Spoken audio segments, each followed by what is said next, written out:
How's it going, Webheads? My name is Ryan Walsh, and now seeing Avengers Infinity War twice at the theaters, now I really want to talk about that ending of Infinity War and what it's going to mean for Avengers 4. But of course, before we get in this video, definitely consider subscribing to Webhead for more on Avengers 4 going forward. Definitely consider turning on that bell notification so you guys can keep up to date with all my latest uploads. But with all that out of the way, let's get in the video, Webheads. Alright, so the ending of Avengers Infinity War is something that I know a lot of people are going to have questions about, and I do have to say, I didn't really call this ending, but I was one of the only people to actually say that probably everybody's gonna die. Of course, not everybody really died, but half of the heroes actually died in this movie. That was a huge thing, where they actually surprised everybody. They didn't kill the original characters, instead they killed all the new ones. But now really getting into explaining everything, I want to first go and address one thing before we really get into the actual ending of Infinity War and what it actually means for Avengers 4. Really talking about Doctor Strange's role in the Titan battle and why he saved Iron Man. Now, of course, if you really go back to when the beginning of the Titan battle actually started, before it actually started and they were actually coming up with a plan, Doctor Strange was actually going through all the different outcomes that could actually happen within this battle and how they could actually win. He said he went through like 14 million different future outcomes of how to beat Thanos, and he said that we only won by doing one thing. There was only one outcome that we actually won. So a lot of people are probably gonna misrepresent this, and they're probably gonna say, well, they didn't win, they actually lost at the end of this movie. Well, I actually think that this is something that's going to play through to Avengers 4. Now, Doctor Strange, he gave Thanos the Time Stone to save Tony Stark. Now, of course, I'm thinking that Doctor Strange is like, well, I have to save Tony Stark here because Tony Stark is actually the key to Avengers 4 and actually saving this entire universe. That's what I really feel he believes and he actually is trying to do here. That's why he gives Thanos the Time Stone. He's not just gonna let Thanos actually just wipe out half the universe and not have a backup plan for this. Of course, he does die in the end of this movie, but he does have a plan, and he knows that Tony Stark is a huge importance to this plan of how they actually can win the end game, as he calls it. And that actually is a pretty good title for a movie if you wanted to call it Avengers Endgame. If Avengers 4 was actually called Avengers Endgame, I'd be totally cool with that. I think that would actually be a pretty sweet title and it would make a lot of sense for Avengers 4. But really going on about this is why he gave Thanos the Time Stone. He knows that Tony Stark is very important, and that's why he's handing over the Time Stone, and he does know the one outcome that actually leads to Thanos' defeat. And they're playing in the endgame, not just at Avengers Infinity War, not at the ending of that movie, but they're playing till Avengers 4. Avengers 4 is definitely going to be very connected to this movie, and you can definitely say that there was actually an official ending to Infinity War, making it a full movie, but also where the heroes ended up really looking at Captain America and him just saying, oh God, because he knows half the life in the universe just went out and a lot of the heroes actually died. So that's kind of the cliffhanger ending right there of where are the heroes now? What are they going to do? And that will all be answered in Avengers 4, and I have a feeling that they're all going to regroup, and that's what's really going to happen. But now going into the official ending, in my opinion, there's kind of two endings to this story. One is Thanos' ending, and one is actually the heroes' ending.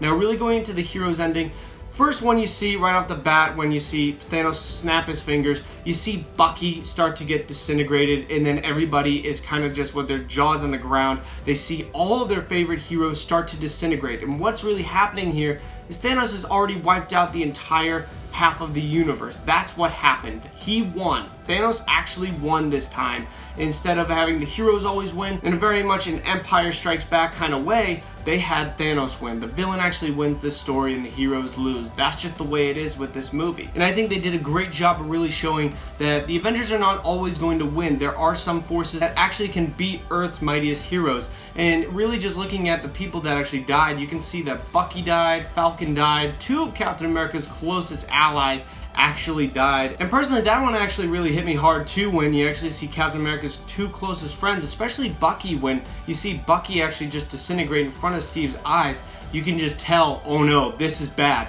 You can see that, honestly, this is not good what they're doing. And of course, this is just everything gone wrong for the heroes that they've built up for the last 10 years. And you can see key characters like Black Panther and Spider-Man, Star-Lord, all the Guardians, Mantis, Drax, Groot, and Scarlet Witch as well. All those characters really good characters actually died off. And now we're mainly just left with the original group of Avengers along with Tony Stark and Nebula on the planet Titan. Now, how I really envision this actually happening and how I envision actually how Tony Stark and Nebula will come back from Titan all the way to Earth is really they just go and get the Milano that the Guardians actually had on that planet. Because how did the Guardians end up on Titan in the first place? Well, of course they had the Milano, so of course I'm thinking that Nebula and Tony Stark are going to realize this. They're going to go find the Milano on Titan, use that, and then go back to Earth, and then they're really just going to regroup with the other Avengers, and then probably Thor is going to use the Bifrost, because now he has that new Stormbreaker hammer, to really teleport wherever they need to go to stop Thanos and actually redo what he did in Avengers 4. That's what they really are going to probably do. That's my theory for Avengers 4, and I think that actually is going to happen. But really looking at all the characters that died, now a lot of people I know are probably like, how can they kill Spider-Man? How can they kill Black Panther? Aren't those characters going to get sequels? Didn't they just have so much success with those characters that was going to be their future? You're totally right. Don't worry. This is actually not like permanent. This is not permanently going to happen. I mean, anything can happen, but at the same time, there's absolutely no way that they announce a Spider-Man 2 movie and they're not going to have Spider-Man be alive in the MCU. That's not going to happen. What's going to happen is probably someone like Tony Stark or Captain America or maybe even Thor, they're probably going to be the ones to actually wear the Infinity Gauntlet and actually use all that power to undo everything that Thanos actually did in this movie. They're going to bring back all of those characters, like even like Nick Fury and Maria Hill that died in the post-credits scene. All of those characters are going to come back. All those characters are going to regroup, and then they're going to probably fight Thanos and all that. All this stuff will get undone, but I think it's actually really cool that we do get to see the original group of Avengers that was from the 2012 movie, along with probably Ant-Man and Hawkeye. They're probably not dead, and they're probably going to join them in Avengers 4, along with the Wasp as well, and Captain Marvel. All of those characters are going to get together and stop Thanos, so that's what's really going on there. But I will say one thing, like Vision and Gamora that actually died before Thanos snaps his fingers, I think they're permanently dead. I think those characters are permanently dead, and I do not think they're coming back. I think that they're actually dead for good, and they're not going to be brought back because that was before the snap, and I think they can only redo what happened during that snap. I don't think they're going to find the body of Gamora because nobody knows where the Soul Stone is except for now Thanos and herself. And I doubt that Thanos is going to tell anybody where Gamora actually is because he still wants that Soul Stone. And I have a feeling because he sacrificed Gamora, if he actually brings her back to life, then that means he doesn't have the Soul Stone anymore. I have a feeling that's what's going to happen. So he is not going to do that. He's not going to bring Gamora back to life. That wouldn't really make sense for the character. And I feel as though she's permanently dead. Along with Vision, now that he had it ripped out of his head, I think he's dead, and I don't think he's going to be coming back anytime soon. But I would like to be surprised by those two characters coming back.